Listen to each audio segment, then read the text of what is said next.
Thank you for joining us. This is the first webinar in the series of 6, and today I'm going to give a brief introduction, and then we're going to talk about relationships.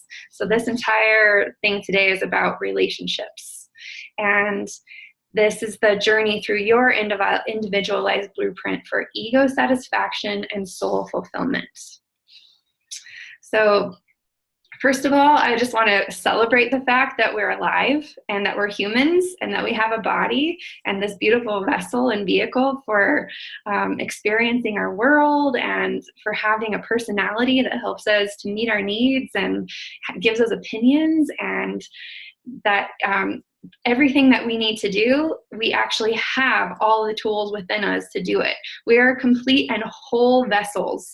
We are soul, and we are consciousness, and we are biology, and we are all the elements, and we have all the wisdom available to us. And the mystery that we are experiencing in our lives is just the beautiful unfolding of realizing and remembering that mystery. And so congratulations.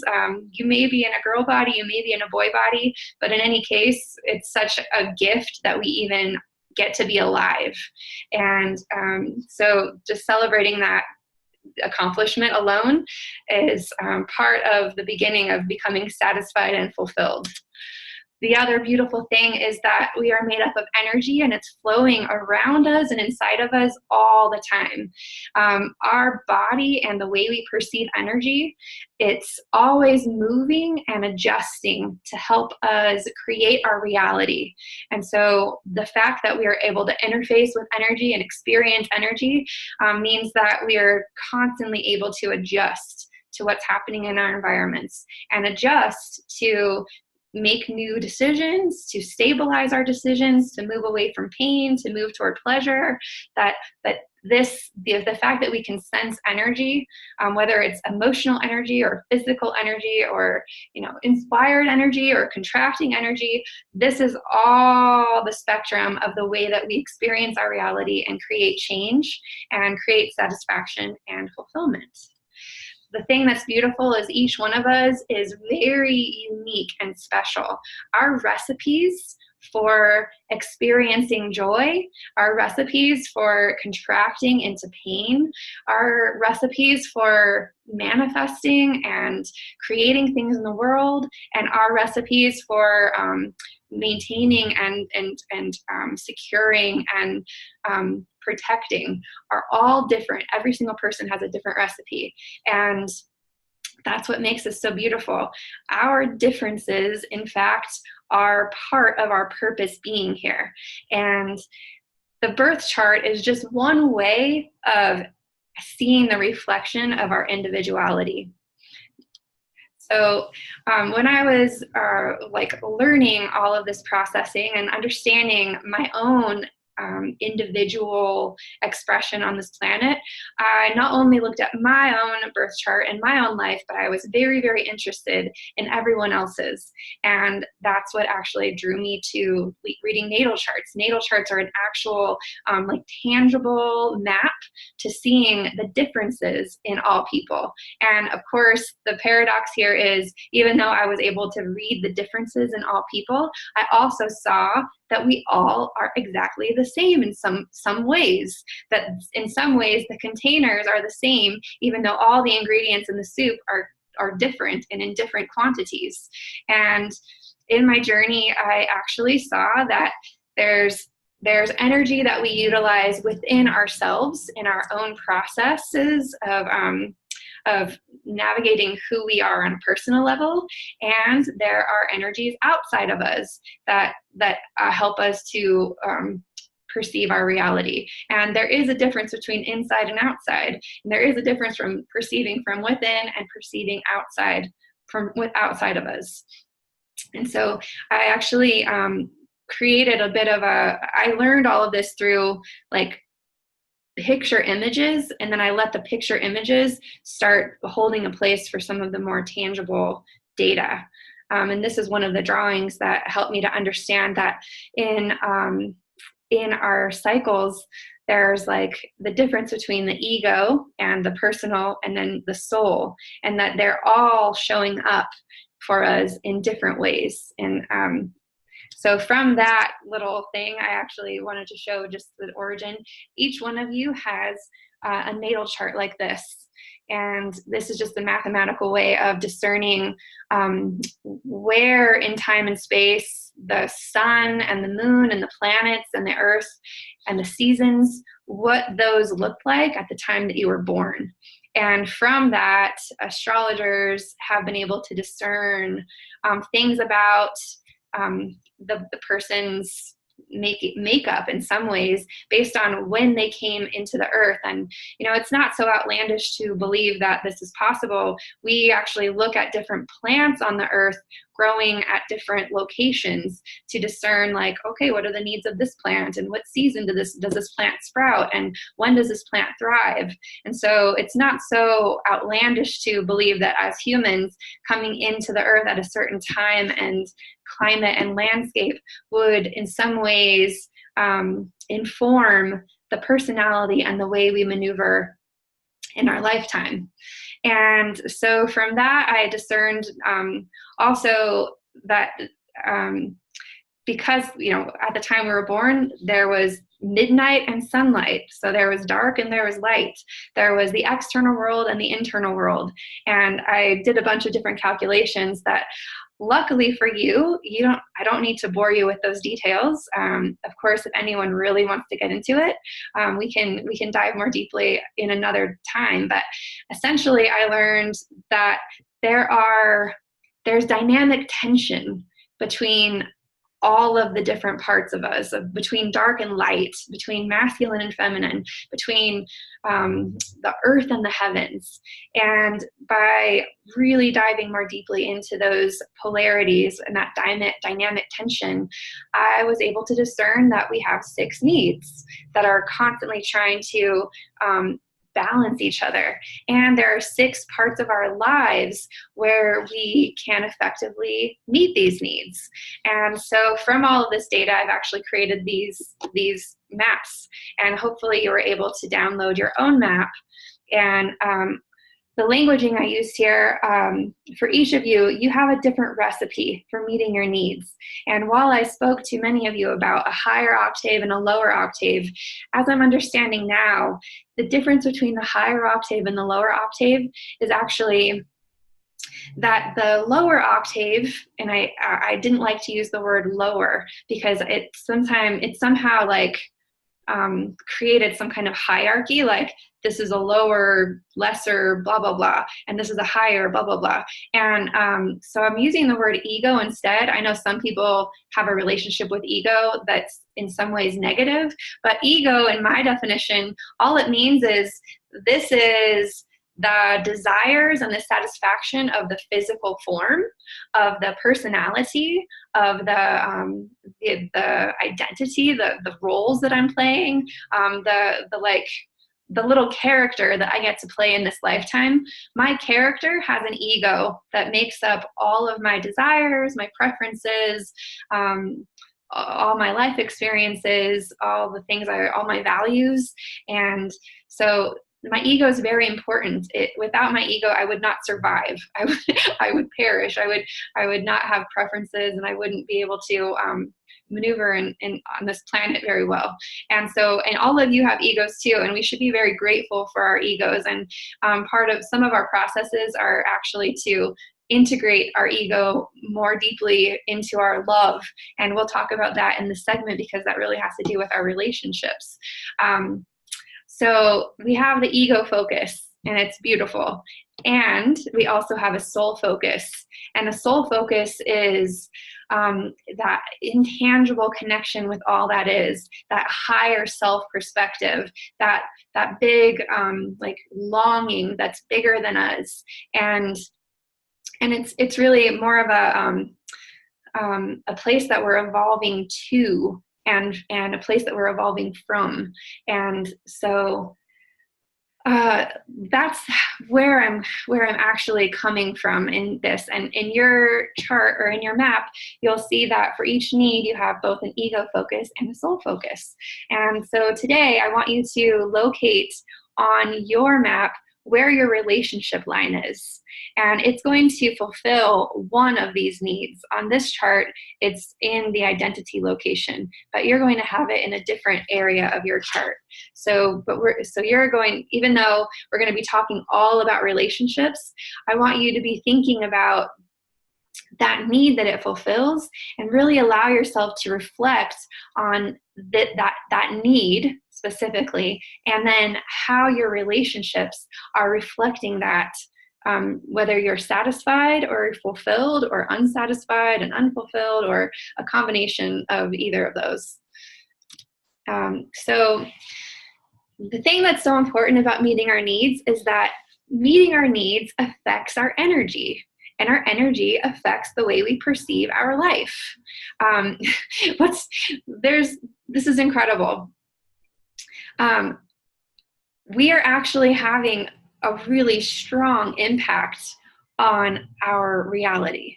And whatever energy we're holding is going to strongly impact the way we perceive our reality. Not only does it impact the way we perceive, but it is going to impact the way that we affect our reality. Like, the energy we bring into a room affects the room, and the energy of the room, in some ways, we perceive that, and it affects our energy state. And so here I have a little map that I created. First, I want to say all of the questions and answers, I will give space at the very end of this webinar, and I'll look at all the questions and answers and give some space to answer those. For now, I'm just going to continue with this content, and I hope that your questions or comments will be addressed thoroughly at the end. So thank you for that. I just saw that. So first of all, each of the needs that we have is associated with one of our chakras. And most of us are familiar with the chakra system, but here I've got a little map. The needs, when they're not being met, they actually will impair one area of our lives.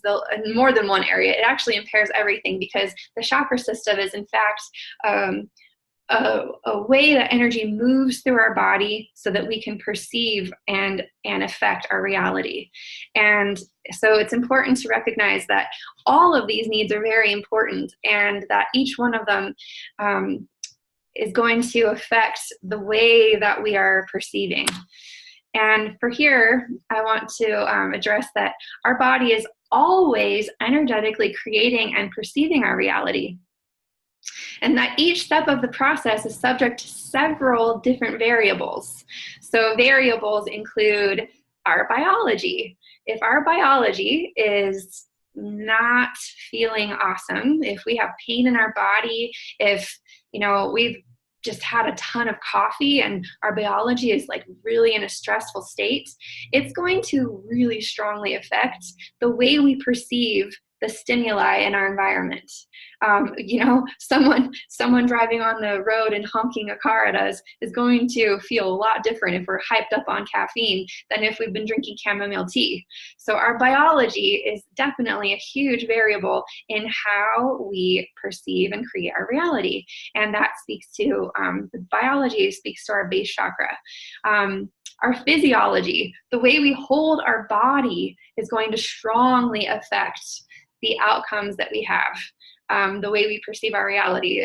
If I'm like holding this physiology and I'm all like bound up, the way that I will perceive my outside world and feel about my outside world will be very, very different than if I'm like this or like this. If I'm perceiving my world like this, my physiology is going to give me a completely different feeling state from the things I'm perceiving. And that feeling state is going to strongly affect the meanings that I'm giving the things I'm perceiving. So another thing, our emotional state and our beliefs and stories, that's a variable that strongly affects the meanings that we give our reality. If our emotional state and our beliefs and our stories are painful, or they're based on fear or pain or trauma, that's going to be really, really different from, oh my gosh, I have a story that this is going to be amazing, that this is a really exciting thing. So this is going to change the way that we take action and what values we bring into place as we move forward into our reality. And then, of course, our values, our courage, and our focus. All of these things are affecting the way we manifest in the world. And I have a little chart here to show. I'm going to go over it briefly. Basically, when we are in our environment, a stimulus that means nothing happens in our world. That stimulus creates an emotional or tangible sensing response. That sensing response sends a signal to our brain to create a meaning or story around what just happened.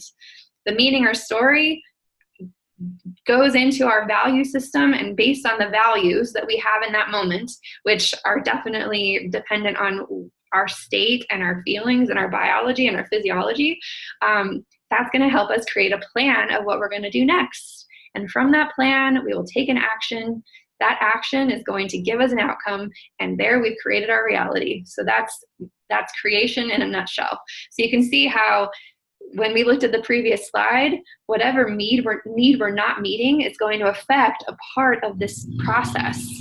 And the thing that's awesome and interesting is, and I actually took this model from, Donnie Epstein has this model. This is a way of perceiving different personalities that we perceive the world from.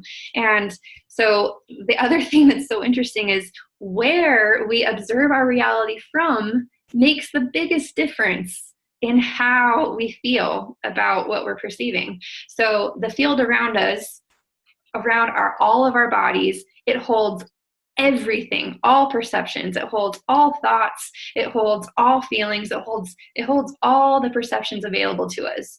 And the state that we're in and the where we observe our reality from dictates which thoughts and stories we're going to plug into. And so if we have wounding in our biology, and we have wounding in our base chakra and our identity, then we are going to maybe perhaps be looking at our world from the place of from the observer of a survivor.